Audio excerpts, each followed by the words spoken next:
시청자 여러분 안녕하십니까? 우리 지역에 힘이 되는 소식 BTV 뉴스 시작합니다. 종로구 의회 행정문화위원장의 사퇴 번복으로 의원들의 겸직 신고 누락과 이해충돌 방지법 위반 의혹을 보도한 바 있습니다. 이후 후반기 첫 행정문화위원회 회의가 파행됐다 18일 다시 회의가 진행됐는데 여기서 위원장의 공식 사과 발언을 두고 의원들 간 언쟁이 오갔습니다. 강혜진 기자입니다. 후반기 두 번째 임시회 진행 중인 종로구의회 행정문화위원회실.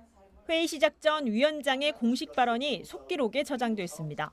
지난번 후반기 원구성 당시 행정문화위원장 선거 이후에 다소 매끄럽지 않았던 것에 대해 깊은 유감을 표명합니다. 그런데 유감 표현이 공식 사과가 만냐를 두고 의원들의 반문이 쏟아집니다.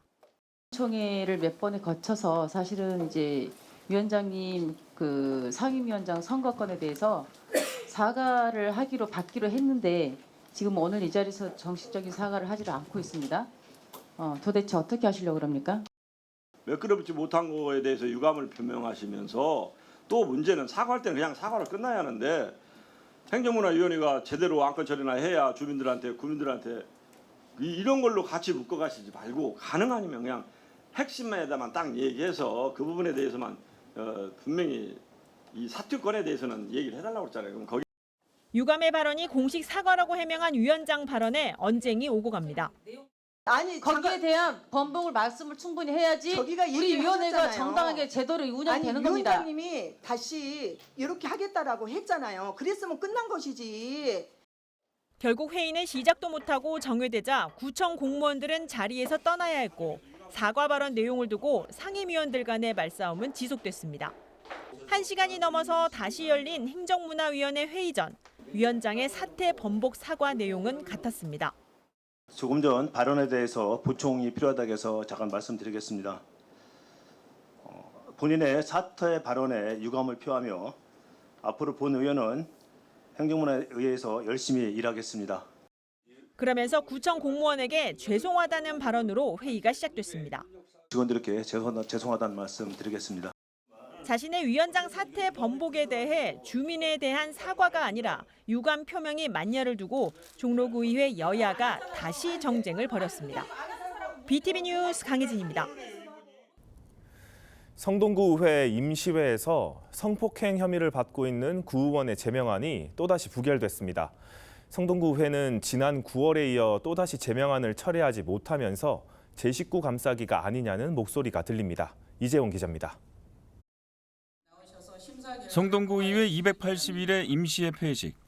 성폭행 혐의로 불구속 기소된 더불어민주당 소속 구의원에 대한 제명안이 상정됐습니다.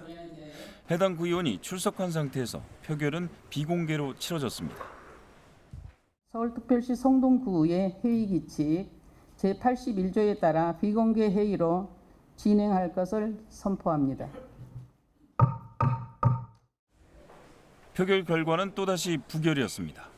총 13표 가운데 제명 찬성이 8표, 반대 2표, 기권 3표로 처리는 불발에 그쳤습니다.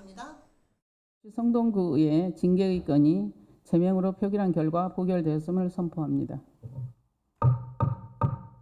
이상으로 제281회 서울특별시 성동구의 임시회 폐회를 선포합니다. 제명안이 부결되자 국민의힘 소속 의원 5명은 자리를 박차고 나갑니다. 어떻게 이런 일이 벌어질 수가 있어? 세상 천지 제19 감싸기 하는 데가 어딨어? 그럼 범죄 저지른 것도 제19 감쌉니까? 민주당이 이거예요? 두고 봅시다. 어떻게 하는 거야? 제명 대상 구의원은 지난 4월 서초구의 한 유흥주점에서 만취 상태의 여 종업원을 성폭행한 혐의를 받고 있습니다. 불구속 수사를 받고 있는 상태로 지난 9월 제명안이 부결되고 또다시 처리가 되지 않은 겁니다. 두 번에 걸친 표결에도 제명이 불발에 그치면서 성동구 의회는 제19 감싸기라는 오명에서 벗어나기 어려울 것으로 보입니다. BTV 뉴스 이재원입니다. 지난달 국회 대정부 질문에서 여러 화두가 논의가 됐습니다. 지역의 구의회에서도 구정 질문이 열리는데요. 서울 강서구에서 지역 현안에 대한 날선 질문 공방이 이뤄졌습니다. 이틀에 걸쳐 진행됐는데 화곡동 복합 신청사 건립 필요성이 제기됐습니다. 강현준 기자의 보도입니다. 서울시 강서구에서 가장 많은 인구를 차지하는 화곡 1동. 지난달 기준 화곡 1동 인구만 5만 명이 넘습니다. 강서구 20개 행정동 가운데 최대 인구가 밀집된 화곡 1동 복합 신청사 건립에 대해 강서구 의회에서 질문이 이어졌습니다. 인구가 많다는 점은 곧 행정 서비스 수요가 많다는 것을 의미하고 이에 따라 유명의 행정 서비스 인프라가 많이 구축돼야 한다는 것을 의미합니다. 수차례 신청사 건립이 추진되었지만 제대로 이행되기는커녕 흐지부지되어 16년째 제자리 걸음입니다. 화곡 1동 행정복지센터 일평균 방문 일반 민원 인수는 300명에 달하는 상황. 강서구 지역의 다른 행정복지센터와 비교했을 때 가장 많은 민원이 몰리는 상태를 고려해야 한다는 겁니다. 특히 2008년 화곡 1동과 화곡 7동이 통합된 후에도 노후된 건물을 그대로 사용하고 있어 청사 공간 자체가 열악하다는 점에 주목했습니다. 구청장은 복합 신청사 건립을 위한 부지 발굴과 필요 예산을 확보하고 주민 의견을 수렴하기 위해 노력을 기울이고 있음을 밝혔습니다. 특히 민선 8기 들어서 해당 문제를 공약 사업으로 집중해 추진하고 있다고 강조했습니다. 구체적인 어려운 여건을 감안하여 예산 절감 효과가 높은 기부 체납 방식으로 방향을 설정하고 지역 내 모아타운 사업과 연계하여 부지 발굴을 모색하는 등 효율적인 방안들을 다각도로 검토 추진 중에 있습니다. 화곡 1동 청사 건립 필요성에 대해 지역 사회의 공감대가 충분히 마련돼 있는 만큼 지역 여건 변화와 구 재정 상황을 전반적으로 고려해 최적의 방안을 모색해 나가겠다는 겁니다. 화곡 1동 복합 신청사 건립에 대해 해마다 주민들의 요청이 이어진 가운데 2020년엔 1000여 명의 주민 서명이 관련 부서에 제출되기도 했습니다. BTV 뉴스 강현준입니다. 술에 취한 시민을 응급처치하거나 일시적으로 보호하는 시설을 주취해소센터라고 합니다. 이 시설을 추가 설치하는 조례안이 서울시의회를 통과해 공포를 앞두고 있는데요. 그런데 서울시 자치경찰위원회가 종로구 무학동의 시유지에 주취해소센터 설치를 거론해 지역 주민들의 반발이 거셉니다. 강혜진 기자가 취재했습니다. 종로구 무학동에 자리한 지하 1층, 지상 2층 건물입니다. 서울시 소유 부지로 30년간 새마을금고가 임대했다 지난달 2일 서울시 자치경찰위원회로 이관됐습니다. 그런데 2기 비전을 발표한 자치경찰위원회가 이곳에 주취해소센터 건립을 언급한 것으로 알려졌습니다. 지난 4월 서울시 주취자 보호 관련 조례안이 시의회를 통과하면서 권역별로 센터 두세 곳을 늘릴 계획인데 시유지인 무학동 부지가 지목된 겁니다. 관련 소식이 확산되면서 지역 정치권이 반대 입장을 주민들에게 알렸고 구청장이 주민과의 긴급 간담회를 열자 곳곳에서 반대 목소리가 거세게 나옵니다. 딸 키우는 입장에서 이게 웬 말입니까? 예. 그리고 저 딸뿐만 아니라 저도 밤 늦게 이쪽 길 올라오다 보면 117동 쪽에 불이 많이 안 켜져 있어서 저도 좀 두려워하면서 올라오거든요. 웬 갑자기 주취해소센터입니까? 이건 말도 안 됩니다. 이거 누구 머리에서 나왔는지 진짜 저는 경악을 합니다. 주민들은 대단지 아파트와 초중등학교, 어린이집이 자리한 생활권역에 왜 취객보호시설이 들어서야 하는지 납득할 수 없다고 호소합니다. 우선 제가 먼저 말문이 막히더라고요. 우리 사회에 이런 사람들이 있고 이런 사람들을 문제를 해결하기 위해서 이런 센터를 만들어야 되는데 이거를 내가 내 딸들에게 어떻게 설명을 해야 될까? 그러면서 아파트 입주민 대표회는 주민 반대 서명을 받고 있는 상황입니다. 여기 이제 주거 지역으로서 뭐 님비가 아니고 아주 적당치 않은 지역이라고 봅니다. 숙취자들이 많은 지역에 설치를 하든지 아니면 격리라면 저 멀찌감치 뭐 외진 곳에서 설치를 해야 되는데 단순히 시유지가 있다는 이유로 여기다 설치하는 것은 적당치 않다고 봅니다. 지역 정치권은 주민과 연대해 공동 대응한다는 전략입니다. 인근 거점 병원인 적십자병원 내 주치 해소센터가 있는데 1.4km 5분 거리 내 같은 시설을 짓는 건 주민 생활 권역과 맞지 않다는 입장입니다. 여기는 초등학교도 있고 그다음에 어린이집도 있고 중고등학교도 있거든요. 그다음에 이제 정주하시는 분들이 계시고 그래서 주치해소센터는 필요하지만 무학동에 위치하는 것은 맞질 않다. 그러니까 주치해소센터를 위치하려면 어떤 곳에 위치해야 되느냐, 어떤 기준과 원칙을 잘 마련해야 될 필요가 있다라고 생각하고 있습니다. 서울시 자치경찰위원회는 종로구 무학동에 주치해소센터 건립을 검토했지만 확정한 것은 아니라는 입장입니다. 종로구는 서울시 자치경찰위원회 면담을 추진하고 간담회에서 나온 주민 반대 의견을 전달해 사업 중단을 대응하겠다는 방침입니다. BTV 뉴스 강혜진입니다.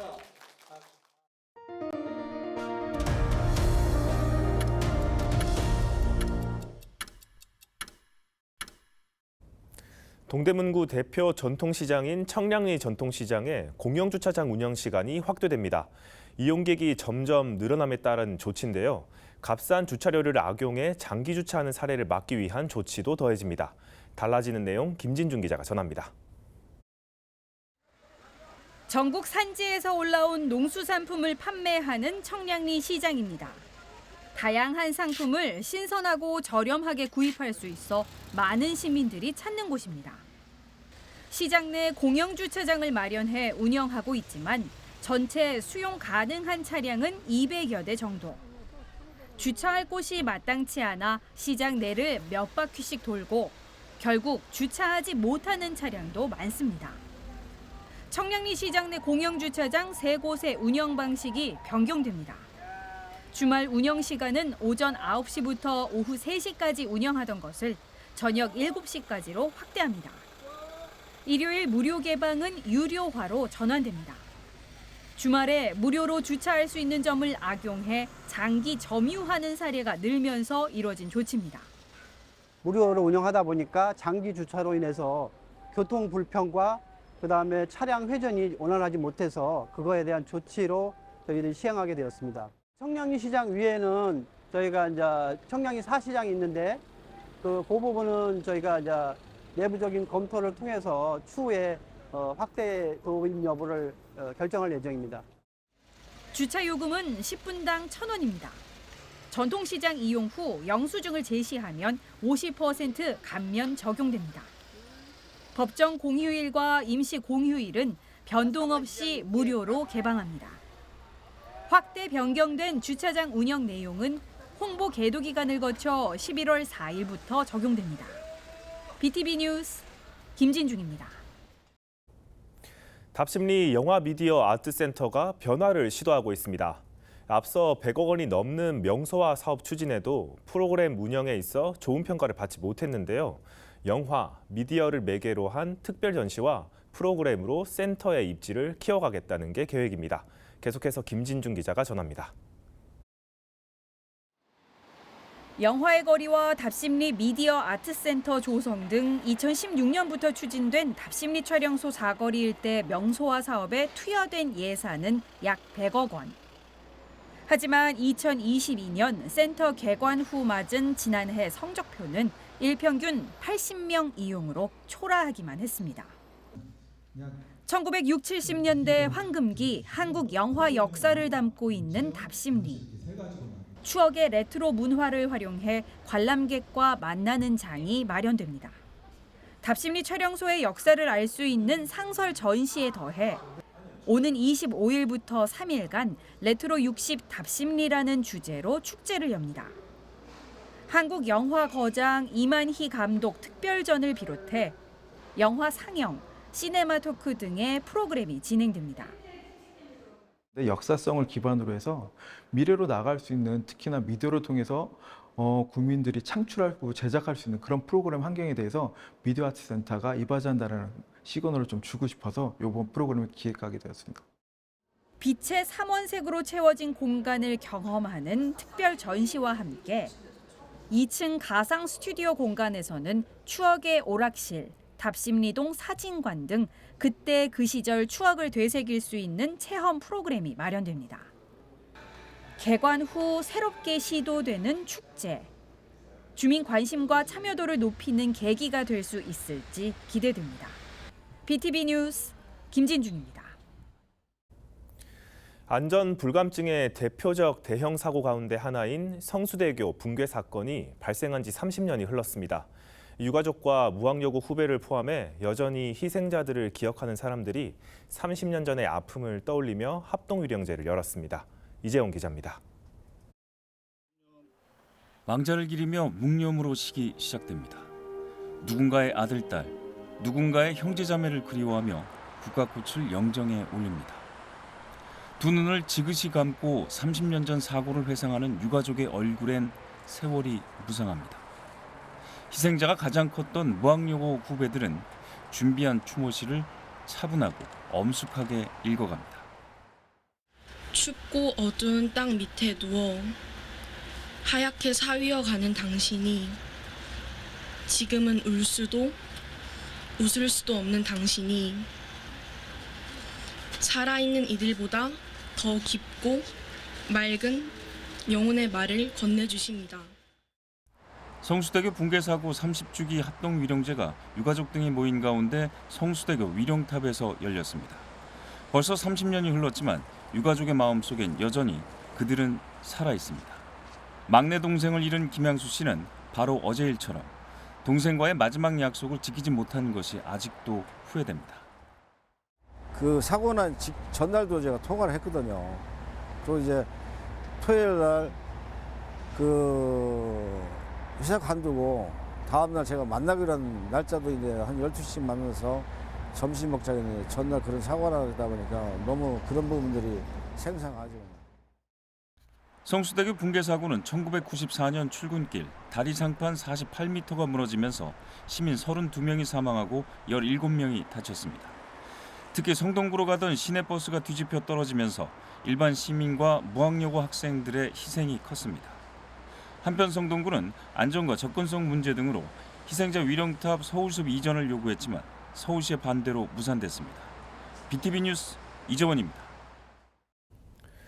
우리 역사상 최대 규모의 농민 봉기는 동학농민운동입니다. 하지만 일본은 이를 빌미로 우리나라의 내정에 개입하고 청일전쟁을 일으켰죠. 결국 일본의 화력의 실패로 돌아갔던 동학농민운동을 다시 돌아보는 전시회가 열렸습니다. 앵커 리포트입니다. 조선 후기 전국에 만연했던 탐관오리들의 수탈에 맞선 우리 역사 최대 규모의 농민혁명인 동학농민운동. 사람이 곧 하늘이라는 인내천 사상을 바탕으로 반봉건 사회개혁을 외쳤고 나아가 일제의 침략에도 항거했습니다. 이 동학농민혁명이 좌절되고 그다음에 청일전쟁을 통해서 일본이 조선의 국권을 침탈함에 따라서 우리 민족의 운명, 동아시아의 세력 판도를 뒤흔든 그런 중대한 사건이기 때문에 이번 전시회에선 동학의 사상을 고스란히 담은 경전을 원본으로 확인할 수 있습니다. 포로로 잡힌 농민군이 가족에게 보낸 편지도 원본 그대로 전시됐습니다. 여기엔 당시 농민들의 처절함과 치열함이 고스란히 담겼습니다. 우리가 막연히 알고 있던 동학 농민운동이나 청일전쟁, 러일전쟁 같은 것들을 알고 있지 않습니까? 그런데 이 내면에 깔려있는 일본의 본뜻이랄까요? 하여튼 여러 가지 좀 디테일하게 그런 사정들을 알게 돼서 좀 더 뜻깊은 시간이 된 것 같습니다. 당시 조선 조정은 농민들의 혁명을 외세의 힘을 빌어 눌렀습니다. 그렇게 시작된 외세의 침략에 대응한 건 결국 반봉건을 외쳤던 농민들. 이들의 저항은 국권 침탈 9년 뒤 3.1운동으로 이어집니다. 우리의 독립운동, 그다음에 해방 이후에 4.19라든지 그다음에 가장 최근에는 촛불혁명이라든지 이런 데까지 면면이 이어지는 정신의 시발점이었다고 생각을 합니다. 동학농민운동의 기록물은 이러한 역사적 중요성을 인정받아 유네스코 세계기록유산으로 등재됐습니다. 이 기록물은 이번 전시회에서 그대로 확인할 수 있습니다. BTV 뉴스 양진호입니다.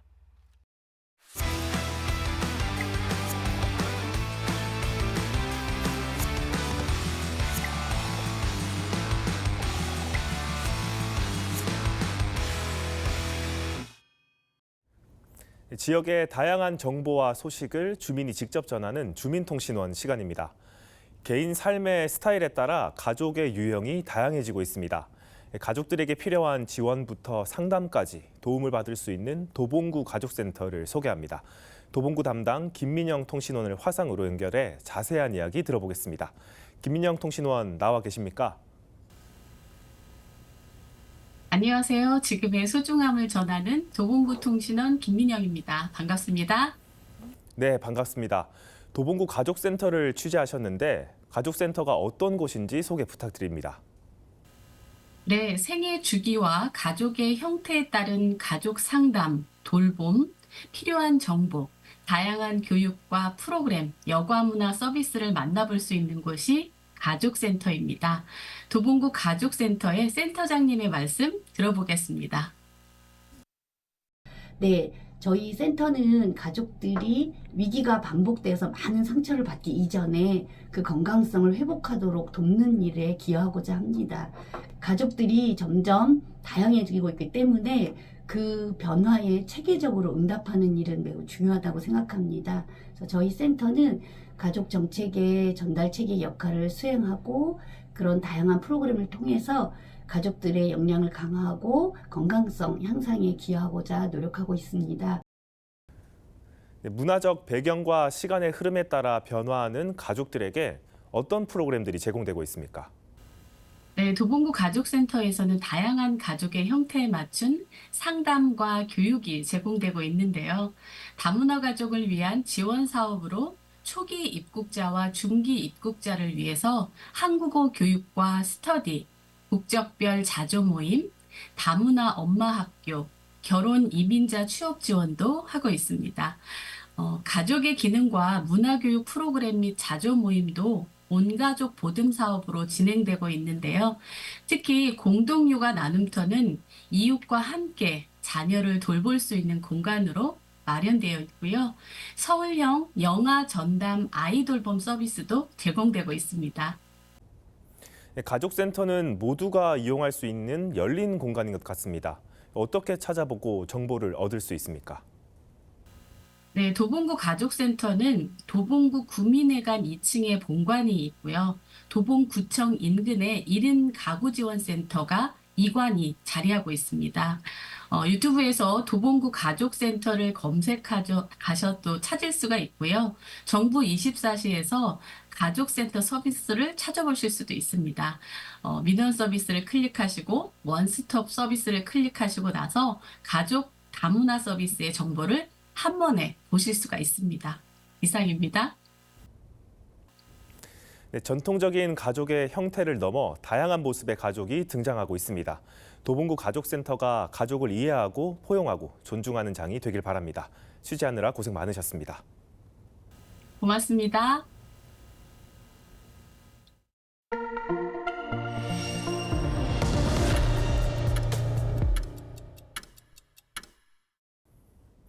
저희가 준비한 소식은 여기까지입니다. 다음 시간에도 우리 지역에 힘이 되는 소식과 함께 돌아오겠습니다. 시청해주신 여러분 고맙습니다.